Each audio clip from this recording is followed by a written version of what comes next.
Brilliance Audio presents Butterface by Avery Flynn. Performed by Savannah Peachwood and Brian Polino.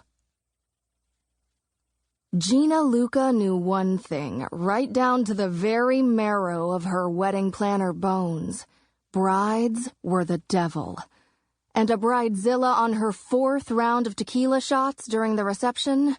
A highly flammable devil capable of anything, including hijacking the videographer and projecting an impromptu kiss cam on the movie theater-sized screen behind the bridal party dais. The screen was supposed to be showing guests in real time, celebrating the happy couple's nuptials. Instead, it was showing one of the bridesmaids going octopus on a startled guy in a brown suit holding a shrimp cocktail in one hand. She stood on the outer edge of the crowd, watching the beautiful wedding she'd planned get turned into an episode of trash reality TV. "There is no way this is going to end well," she muttered to herself. "With as many of my co-workers as are here tonight," a man next to her said. "It's an HR nightmare."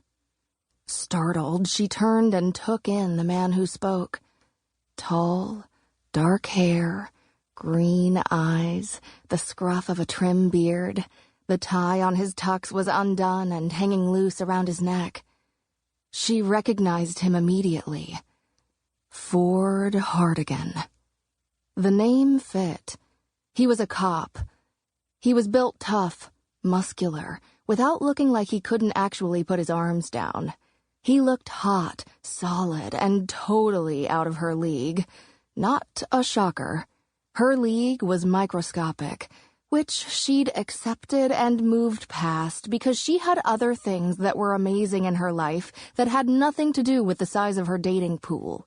She owned her own business and had great friends. The moral of the story?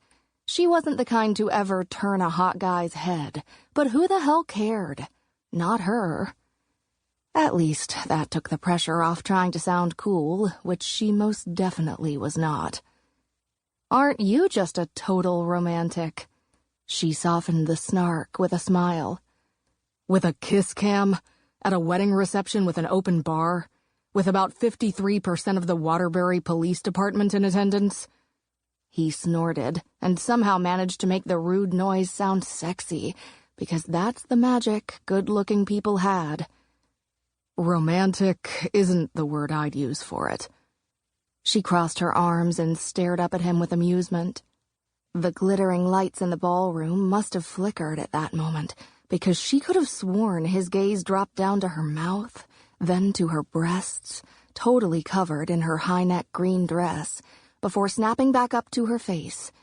And what she saw in his eyes then, it wasn't the casual dismissal she was used to.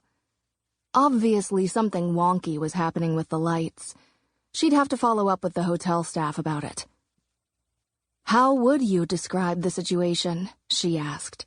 His intense focus turned back to the wedding guests hooting and hollering as the kiss cam zoomed in on a new couple. "Inadvisable." Agreed. She turned and stared at the couple on the screen. They'd been bumping and grinding on the dance floor an hour ago, the woman having matched the bride shot for shot earlier. But at least we're not them. The couple leaned into each other, mouths agape.